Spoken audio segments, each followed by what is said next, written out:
Welcome to Kansas Ag Report. I'm Ken Rogers. On this week's program, we begin a two-part series with Dr. Roger McEowen from the Washburn School of Law. It's the top 10 developments in agricultural legal actions in 2020. This week, number 10 through 6. We'll also have features from Kansas Corn, Kansas Wheat, and the Kansas Farm Bureau in our weekly updates from the Kansas Livestock Association and market information from Pinion, a division of K-Coe Isom. Kansas Ag Report brought to you in part by the Kansas Soybean Commission, the Soybean Checkoff, progress powered by Kansas farmers. Kansas Farm Bureau, a grassroots ag organization representing the state's farm and ranch families since 1919, KFB.org.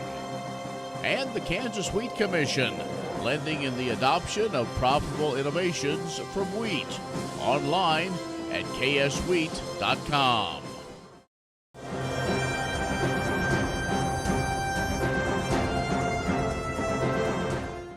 In ag news from agview.net, the latest World Agriculture Supply and Demand report was released this week, and it lowered ending stocks for corn and soybeans, but increased expected export sales. In the report, corn exports will raise 50 million bushels, reflecting historically large purchases by China.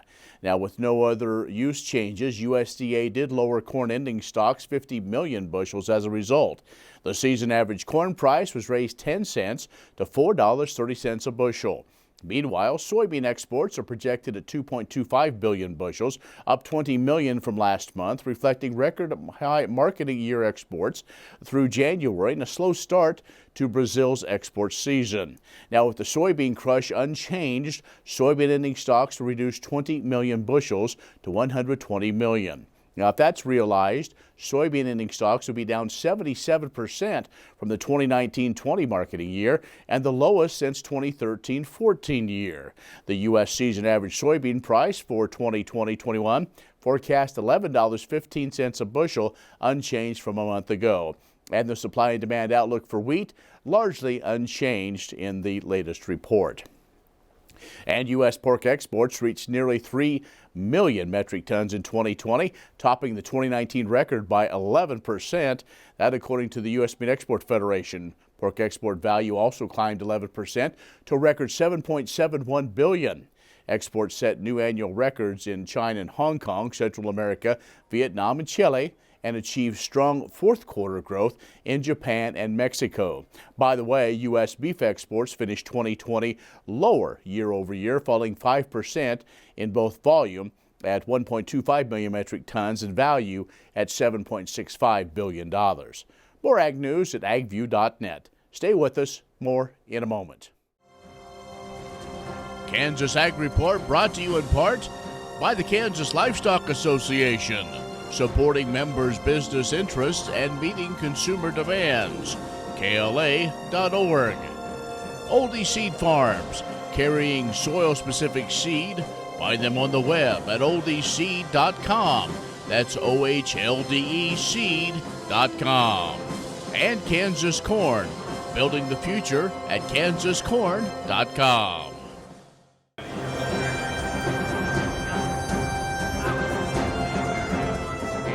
Again for another Ag in the Courtroom, and Dr. Roger McEowen from Washburn School of Law. He is an ag law and taxation professor. Dr. McEowen, always great to catch up with you. It's hard to believe we're already into another month. Yeah, January's gone, and we're in the fifth week of the year already. It's incredible. Well, Dr. McEowen, last month when we talked about the not quite top 10 list of activities that went on, kind of ag developments in the legal ease. Yeah. So let's get to the top 10 list, and let's start out with number 10. Yeah, number 10 on my list, Ken, is the announcement that was made in the middle of 2020 that the Department of Justice was going to investigate the meat packers. And this is at the request of 11 state attorneys general across the country. And what they were looking at was that the four largest beef processors control right at 80% of the U.S. beef processing. And they were looking at prices, and they noticed that boxed beef prices had recently more than doubled, while live cattle prices had dropped approximately 20% over the same time frame. Now, that doesn't mean that we have violation of any antitrust law or Packers and Stockyards Act. Could be economic conditions, but at least they were calling for a look into this. So if there's anything that comes out of that investigation, that could be very positive to livestock producers as well as consumers throughout the nation. But I would just remind people that investigations into the meatpacking industry actually started back in the 1880s, and we're about 135, almost 140 years down the road from those. So it's kind of more of the same, but that could be a big development. That's why I park it at number 10. Well, that's a big one. So that means the rest of them must be big as well. So what about number 9? 9, I've got conservation easements here. This is a popular tax technique for landowners. It's popular in Kansas with the Kansas Land Trust and other types of organizations like that, for which you can donate a perpetual easement on your land to a qualified charity. You can still continue to farm it, graze it, but you get a nice tax deduction for the value of that easement, and basically the difference in value of your land without the restriction compared to the value of your land with the restriction. The reason I have this at number 9 is that there are over presently 150 of these cases at the U.S. tax court. The IRS challenges the deductions that are claimed in these cases. They do not like the whole concept of conservation easements. And so they pick at the corners on these, and you've got to dot every I and cross every T and make sure your deed language is absolutely precisely correct in accordance with the existing Treasury regulations, because the IRS examines every one of these and they will litigate. And I just saw 2 more of these this past week. So there's a lot of trouble with these, although it can be a very beneficial tax provision for people. You just have to be very, very careful. We're talking with Dr. Roger McEowen. He is an ag law and taxation professor at Washburn. We're starting in this top 10 of developments with the ag and the courtroom series. Let's take a break, come back with more in just a moment. The Kansas Ag Report brought to you in part by Kansas Grain Sorghum, growers working together. Learn more at ksgrainsorghum.org. Grass and Grain, online or in the mail, keeping Kansas farmers informed for over 60 years. grassandgrain.com. And agview.net, serving the Beef Belt and Western Corn Belt with reliable and relevant agriculture information. agview.net. Next time you see a beautiful field of corn, reach out and thank the farmers who work tirelessly to raise corn for livestock feed, renewable fuels, and exports to feed a growing world population. The farmers on the Kansas Corn Commission work for Kansas Corn with grower-funded checkoff dollars that support foreign and domestic market development, research, promotion, and education to expand opportunities for Kansas farmers. To learn more, visit kscorn.com. Many seed companies claim to offer the latest genetics, but how many have tested those genetics in soils just like yours? The Oldie Seed Know to Grow research program has fully tested the latest seed genetics in soils that are right in your neighborhood. The Oldie Seed Know to Grow program can recommend the best performing hybrids from technologies like Enlist, Extend, and Liberty Link that will optimize the yield and profit of every acre on your farm. Contact Oldie Seed today.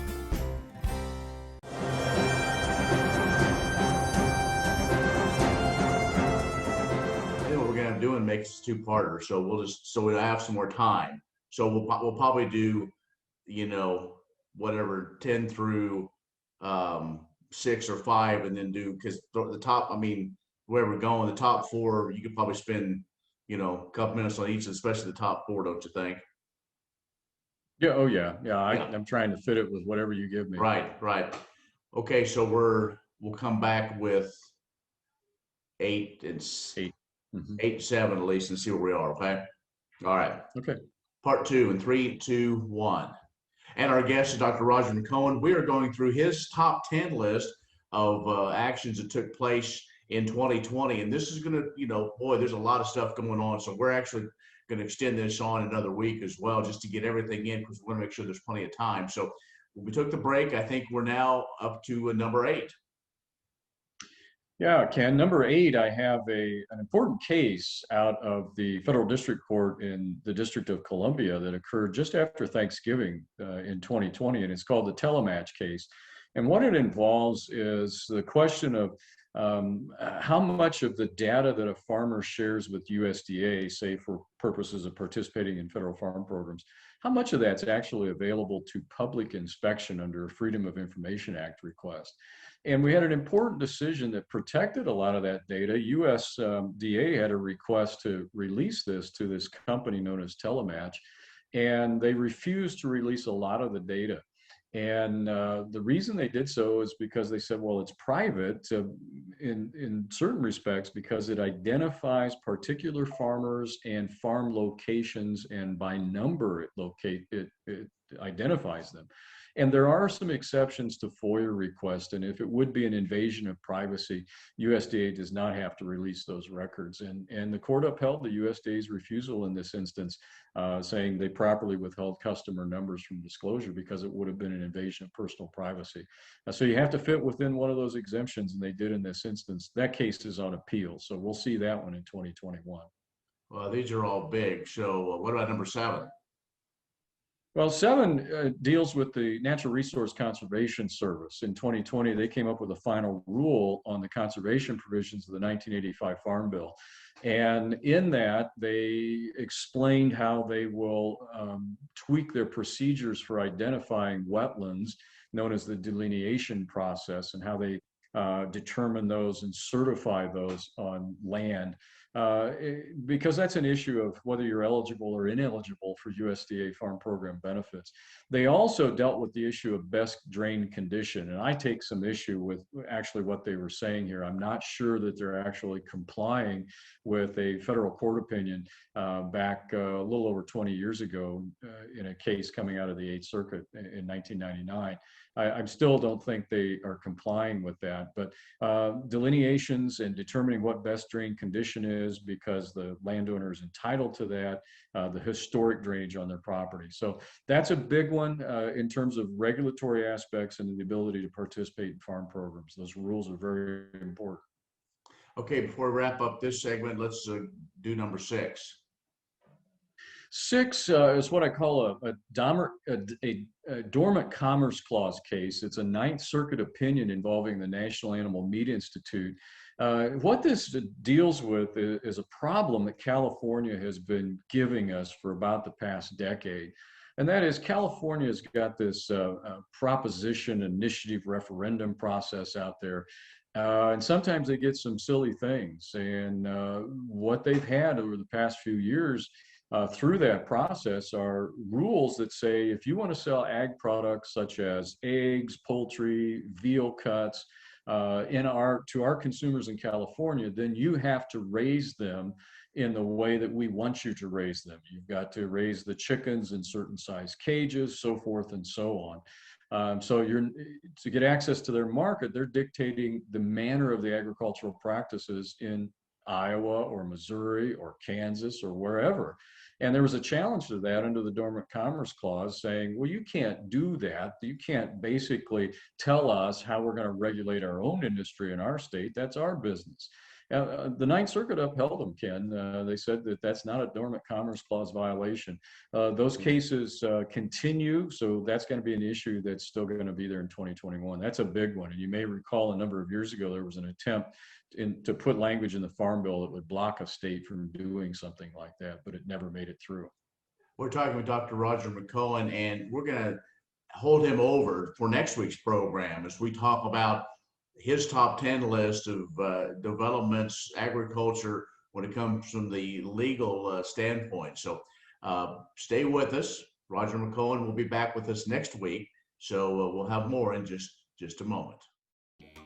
The Kansas Wheat Innovation Center in Manhattan is rediscovering ways to get improved varieties and new genetics in the hands of farmers faster. Grower-led and checkoff-funded research initiatives are bringing about positive change. This grassroots leadership provides a strong voice in Topeka and Washington, D.C. Now is the time to partner with Kansas Wheat in moving wheat forward. Kansas Wheat Commission and Kansas Association of Wheat Growers.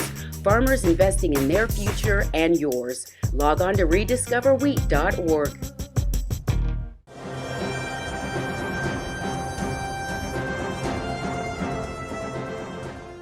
Hi, this is Sharon Thielen, Director of Education for Kansas Corn, and this is your Kansas Corn Update.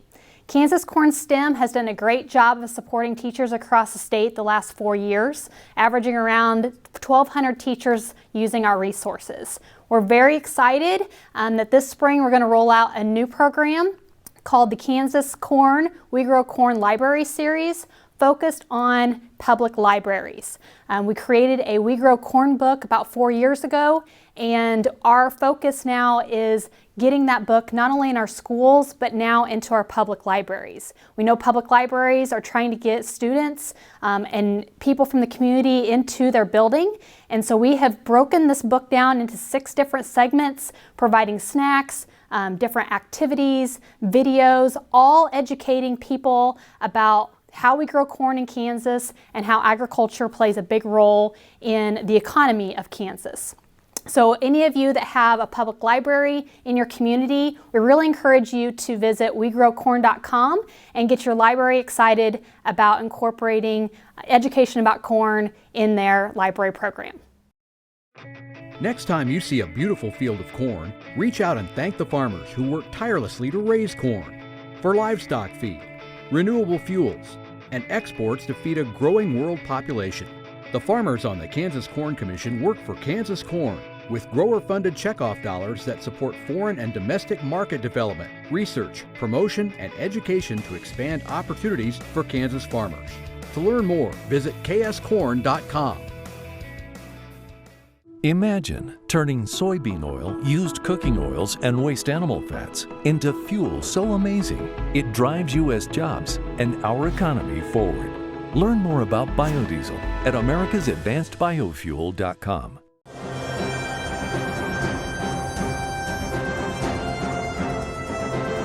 Kansas wheat leaders Justin Knopf and Kyler Miller-Shasky and K-State wheat breeder Alan Fritz shared their stories in the new film Wholesome, The Journey of U.S. Wheat. U.S. Wheat Associates produced the 25-minute film to demonstrate how the passion, purpose, and investments by the people in the wheat industry are integral to the commodity's reputation as the world's most reliable wheat. Alan Fritz discussed how wheat breeding programs, like that at Kansas State University, work to develop and release wheat varieties that help farmers address production constraints and meet specific wheat food needs to bring healthy, nutritious food to the table. He said, what we are doing is taking the opportunity with the natural genes that we already have to put those together in a package that is the healthiest and the best for the environment that we possibly can. Justin Knopf, a 5th-generation farmer and president of the Kansas Association of Wheat Growers, discussed how wheat farmers monitor the crop throughout the growing season, emphasizing how farmers take great care in choosing what products to apply to their fields. He said consumers can be confident we've done our due diligence at making those responsible decisions and weighing the trade-offs when utilizing products on our farm. Kyler Miller-Shasky, a 3rd-generation farmer, also emphasized how Kansas farmers are proud to produce an abundant supply of high-quality wheat generation after generation.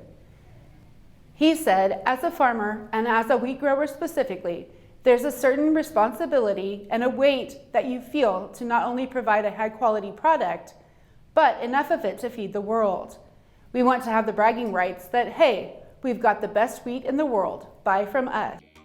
The Kansas Wheat Innovation Center in Manhattan is rediscovering ways to get improved varieties and new genetics in the hands of farmers faster. Grower-led and checkoff-funded research initiatives are bringing about positive change. This grassroots leadership provides a strong voice in Topeka and Washington, D.C. Now is the time to partner with Kansas Wheat in moving wheat forward. Kansas Wheat Commission and Kansas Association of Wheat Growers. Farmers investing in their future and yours. Log on to rediscoverwheat.org. Imagine turning soybean oil, used cooking oils, and waste animal fats into fuel so amazing it drives U.S. jobs and our economy forward. Learn more about biodiesel at americasadvancedbiofuel.com. Many seed companies claim to offer the latest genetics, but how many have tested those genetics in soils just like yours? The Oldie Seed Know to Grow research program has fully tested the latest seed genetics in soils that are right in your neighborhood. The Oldie Seed Know to Grow program can recommend the best performing hybrids, from technologies like Enlist, Extend, and LibertyLink that will optimize the yield and profit of every acre on your farm. Contact Oldie Seed today. Nearly 40% of rural Americans lack access to broadband, compared to just 4% of urbanites. For me as a teacher, there's a couple families that, even though our county where I teach had offered free internet access to all families where possible, we had a couple families that did not have any access to internet due to their geographic location. One parent that had 4 kids, and they're trying to bring their kids into town to bump Wi-Fi where it's free or at their businesses to try to get their kids through their education. I think it makes it tough because right now they're saying in order to meet guidelines, whether schools are in person or online, that they're going to have to log those minutes in the classroom virtually. Well, if those kids don't have access to internet or decent internet, how are they supposed to log those minutes? So I mean, there is plans in place, so if we have to go back to virtual education, that we are prepared. And even though parents and kids are prepared, their Wi-Fi is not. What if U.S. soybean meal were more than a commodity? If seed companies and the soybean checkoff built a better variety? That future is here. The time is now. To meet end-user demands, the soybean checkoff is investing in the compositional quality of soybeans, including meal. A message from the Kansas Soybean Commission, the Soybean Checkoff, progress powered by Kansas farmers. Grain sorghum is one of the most important cereal crops worldwide, and Kansas leads the nation in its production. Over the years, sorghum has been either exported, used in animal feed domestically, or for other industrial uses. Recently, its use in the ethanol market has seen tremendous growth, with 30% of domestic sorghum typically going to ethanol production. Kansas Grain Sorghum is committed to sorghum research, market development, and education. Learn more at ksgrainsorghum.org.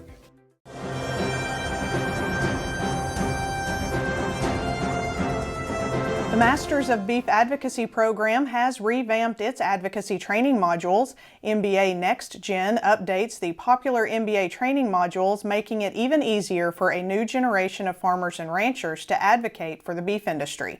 The program continues to be a free, self-guided online course that provides farmers, ranchers, service providers, students, consumers, and all members of the beef community the tools and resources to become a beef advocate and answer tough questions about beef and raising cattle.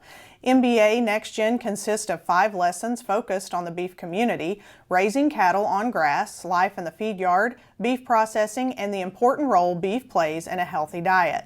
The MBA program started in 2009, and to date there are more than 15,000 graduates. Once the lessons are completed, advocates gain access to a variety of continuing education resources ranging from online courses that delve deeper into topics such as beef sustainability and nutrition to in-person top advocate training and more. Graduates also can join the MBA Alumni Facebook group where they can ask questions and access the latest advocacy resources. To enroll or find out more about the MBA Next Gen program, visit beefitswhatsfordinner.com.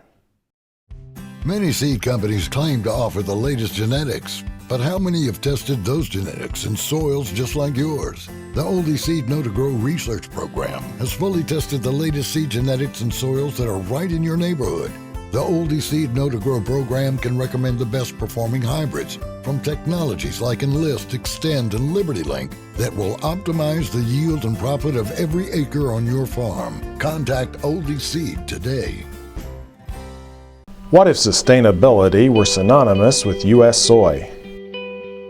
If energy efficiency, water quality, and soil health help define U.S. soy's value, that future is here, the time is now.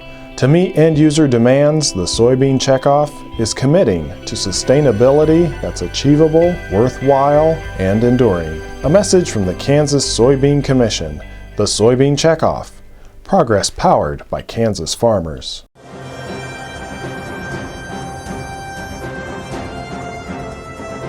Hello, I'm Aaron with Pinion Ag, and I'm here to talk about the cash grain markets. We are seeing corn bases hold strong and firm up in some areas around the middle of the country. Kansas City and the surrounding areas have seen some basis improvement in the past few weeks. End users such as Springdale markets continue to remain relatively strong. As we get further into the spring and summer, I would look to see basis get very strong based on thoughts that there's not much corn that remains in the producer's hands on farm. Feedlots have been less interested in more nearby values and are looking into the deferred months as they are fairly bought up for the moment. As with corn, bean basis considerably stronger than we have seen compared to this time frame in previous years. Similar to corn, I would look to see basis improve as we get into the spring and summer. It looks like South America is having a record production, but it looks like a good majority of that crop is priced. New crop bean basis has plenty of room to improve going forward, so I would be hesitant to sell in basis that far out. Wheat basis for harvest is relatively strong right now and may not be a bad idea to have some percentage of your harvest sold at this point. We do not know what protein premiums look like for the summer, but keep it in mind to know that your proteins are and take advantage of that if premiums exist. Milo basis continues to scream if anyone is still holding on to any. For now, new crop basis is strong as well, and it might not be a bad idea to get some new crop Milo priced while the pricing is good. A strong Milo market is contingent on strong Chinese demand, and if we have learned anything from the past years in Milo basis, that demand could change overnight and Milo basis could plummet, leaving producers with a glut of low-priced Milo. If you have any questions or are looking for help getting values on your grain or are wanting other selling advice, give us a shout at 888-452-8751. Well, that's our show this week. Be social with us at KansasAgReport.net or on our social media platforms. Continue to be Kansas strong. Take care of those outside critters. Stay warm. I'm Ken Rogers. Thanks for watching the Kansas Ag Report. See you next week. Are you looking for Medicare supplement insurance plans? Now is a good time to look at your options with Kansas Farm Bureau Health Plans. A Medicare supplement insurance plan can help cover certain out-of-pocket expenses Medicare doesn't cover. Things like deductibles, co-insurance, and certain limitations that can be costly in the event of an accident or illness. With Kansas Farm Bureau Health Plans, you have options to Medicare supplement insurance plans with 4 levels of affordable coverage and service from an organization known for its commitment serving Kansans. We encourage you to compare our rates. For more information and to get a quote, contact a Farm Bureau Financial Services agent near you or visit kfbhealthplans.com. Medicare supplements insured by Members Health Insurance Company, Columbia, Tennessee. Not connected with or endorsed by the U.S. or state government.